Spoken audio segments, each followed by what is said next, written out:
Hello hi dear friends. ഇന്ന് ഞാൻ എത്തിയിട്ടുള്ളത് സിമ്പിൾ ആൻഡ് ഹെൽത്തി ആയിട്ടുള്ള ഉള്ളിച്ചോറിൻ്റെ റെസിപ്പി ആയിട്ടാണ്. മിക്കവരും കഴിച്ചിട്ടുള്ള റെസിപ്പി ആയിരിക്കും. ചെറിയ പ്രായത്തിലേക്ക് അമ്മ ഒരുപാട് ഉണ്ടാക്കി തന്നിട്ടുണ്ട്. പ്രസവ ശേഷമൊക്കെ എനിക്കൊന്ന് മിക്കവരും കഴിച്ചിട്ടുള്ള ഒരു ഹെൽത്തി റെസിപ്പി ആയിരിക്കും ഇത്. അപ്പോൾ ഉണ്ടാക്കി നോക്കാത്തതായിട്ട് ആരെങ്കിലും ഉണ്ടെങ്കിൽ ഉണ്ടാക്കി നോക്കണം. എന്നിട്ട് നിങ്ങളുടെ അഭിപ്രായങ്ങൾ അറിയിക്കാൻ മറക്കരുത്. പുതിയതായിട്ട് കാണുന്ന കൂട്ടുകാർ ചാനൽ സബ്സ്ക്രൈബ് ചെയ്തിട്ടില്ല എന്നുണ്ടെങ്കിൽ റെസിപ്പി ഇഷ്ടമായിട്ടുണ്ടെങ്കിൽ ചാനൽ സബ്സ്ക്രൈബ് ചെയ്യാൻ മറക്കരുത്. അപ്പോൾ നമുക്ക് വേഗം തന്നെ നമ്മുടെ റെസിപ്പിയിലേക്ക് പോകാം. Keep on watching guys. വളരെ സിമ്പിളായിട്ട് ഉണ്ടാക്കിയെടുക്കാൻ പറ്റുന്ന നല്ല ടേസ്റ്റി ആയിട്ടൊരു പഴയകാല വിഭവം ഉള്ളിച്ചോറ്. എനിക്ക് തോന്നുന്നു മിക്കവർക്കും അറിയാവുന്ന റെസിപ്പിയാണ്. ഡെലിവറിക്ക് ശേഷവും അല്ലെങ്കിൽ ക്യാരിങ് അരിക്കുന്ന സമയത്തൊക്കെ കഴിക്കുന്ന നല്ലൊരു ഹെൽത്തി വിഭവമാണ് ഉള്ളിച്ചോറ്. ഞാനിവിടെ ഒരു 20ഓളം ചെറിയുള്ളി എടുത്തിട്ടുണ്ട്. ഉള്ളി എത്രയോ നിങ്ങളുടെ ഇഷ്ടം അനുസരിച്ച് ചേർത്ത് കൊടുക്കാം.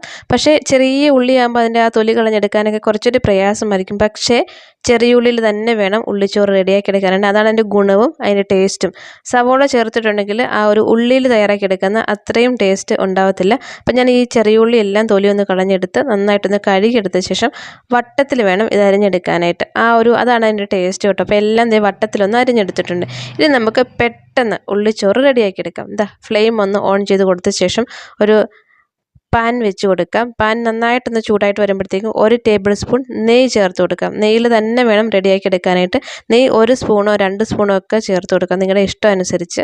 അപ്പം നെയ്യ് എനിക്ക് ഇഷ്ടമായതുകൊണ്ട് ഞാൻ 2 ടേബിൾ സ്പൂൺ ചേർത്ത് കൊടുത്തിട്ടുണ്ട്. നന്നായിട്ട് ചൂടായിട്ട് വരുമ്പോൾ 1 ടീസ്പൂൺ കടുക് ചേർത്തിട്ടുണ്ട്. 2 തണ്ട് കറിവേപ്പില, പിന്നെ കുറച്ച് ഉണക്കമുളകും നമ്മൾ വട്ടത്തിൽ അരിഞ്ഞെടുത്ത ഉള്ളിയും ചേർത്ത് കൊടുക്കാം. ഈ ഉള്ളി നെയ്യിലേക്ക് ഇട്ട് കഴിയുമ്പോഴത്തേക്കും നല്ലൊരു ഫ്ലേവറാണ് കേട്ടോ. അത് ഉണ്ടാക്കിയെടുക്കുമ്പോഴേ മനസ്സിലാവുള്ളൂ. ഉള്ളി നന്നായിട്ടൊന്ന് വഴറ്റി നന്നായിട്ട് ഫ്രൈ ആയിട്ട് വരണം. നല്ല ഗോൾഡൻ ബ്രൗൺ കളറായിട്ട് വരണം. 1 ടീസ്പൂൺ ഉപ്പ് ചേർത്തിട്ടുണ്ട്. നിങ്ങൾ എത്ര ചോറാണോ എടുക്കുന്നത് അതനുസരിച്ച് വേണം ഉപ്പ് ചേർത്ത് കൊടുക്കാനായിട്ട്. ഞാനിവിടെ 2 കപ്പ് കുക്ക് ചെയ്തിട്ടുള്ള റൈസാണ് ചേർത്ത് കൊടുക്കുന്നത്. അതുകൊണ്ട് 1 ടീസ്പൂൺ ചേർത്തിട്ടുണ്ട്. ഉള്ളിയൊക്കെ കണ്ടോ നല്ലൊരു ഗോൾഡൻ കളറായിട്ട് നന്നായിട്ട് ഫ്രൈ ആയിട്ട് വന്നിട്ടുണ്ട്. അപ്പോൾ ഉള്ളിച്ചോറിന് ഇതുപോലെ ഫ്രൈ ആയിട്ട് വരണം ഉള്ളി. ഇനി തീ ഒന്ന് കുറച്ച് വെച്ച ശേഷം 1/4 ടീസ്പൂൺ മഞ്ഞൾപ്പൊടിയും 1/2 ടീസ്പൂൺ കുരുമുളക് പൊടിയും ചേർത്ത് കൊടുക്കുന്നുണ്ട്. അപ്പോൾ കുരുമുളക് പൊടിയുടെ ടേസ്റ്റ് ഇഷ്ടമാണെങ്കിൽ ചേർത്താൽ മതി. ചിലരിതിലേക്ക് ജീരകം ഒക്കെ ചേർത്ത് കൊടുക്കാറുണ്ട്. പക്ഷേ ഞാൻ ഇത്രയും ഇൻഗ്രീഡിയൻസ് മാത്രമേ ചേർക്കാറുള്ളൂ. വളരെ നല്ല ടേസ്റ്റി ആയിട്ടുള്ള നല്ലൊരു ഓതൻറ്റിക് റെസിപ്പിയാണ് ഈ ഒരു ഉള്ളിച്ചോറ്. അപ്പോൾ എല്ലാവരും തയ്യാറാക്കി നോക്കണം. തയ്യാറാക്കി നോക്കാത്തവർ കേട്ടോ. അപ്പോൾ നിങ്ങൾക്ക് ഇഷ്ടമുള്ള ഏത് റൈസും എടുക്കാം. ഞാനിപ്പോൾ ഇവിടെ ജീരകശാല റൈസ് എടുത്തേക്കുന്നത്. നിങ്ങൾ വീട്ടിൽ രാവിലെ ഏതാണോ റൈസ് കുക്ക് ചെയ്തത് ആ റൈസ് ചേർത്ത് കൊടുത്താൽ മതി. ഇപ്പം നമ്മുടെ നല്ല ടേസ്റ്റി ആയിട്ടുള്ള ഉള്ളിച്ചോറ് റെഡി ആയിട്ടുണ്ട്. ഇതിന് പ്രത്യേകിച്ച് കറികളൊന്നും വേണ്ട. അപ്പോൾ എന്നെ ഡെലിവറി കഴിഞ്ഞ സമയത്ത് അമ്മ സ്ഥിരം ഉണ്ടാക്കി തരുന്ന ഒരു റെസിപ്പി ആയിരുന്നു. ഇതിൻ്റെ കൂടെ നെയ്യിൽ വറുത്ത ചിക്കൻ ഫ്രൈയും അച്ചാറും ഒക്കെയാണ് അമ്മ തന്നുകൊണ്ടിരുന്നത്. അപ്പോൾ എനിക്കിപ്പോൾ ഉള്ളിച്ചോറ് കഴിക്കാൻ ഭയങ്കര ഒരു കൊതി തോന്നി. അപ്പോൾ ഞാൻ ഉണ്ടാക്കിയെടുത്തതാണ്. മിക്കവാറും മോൾക്ക് ഇവിടെ ഉണ്ടാക്കി കൊടുക്കാറുണ്ട്.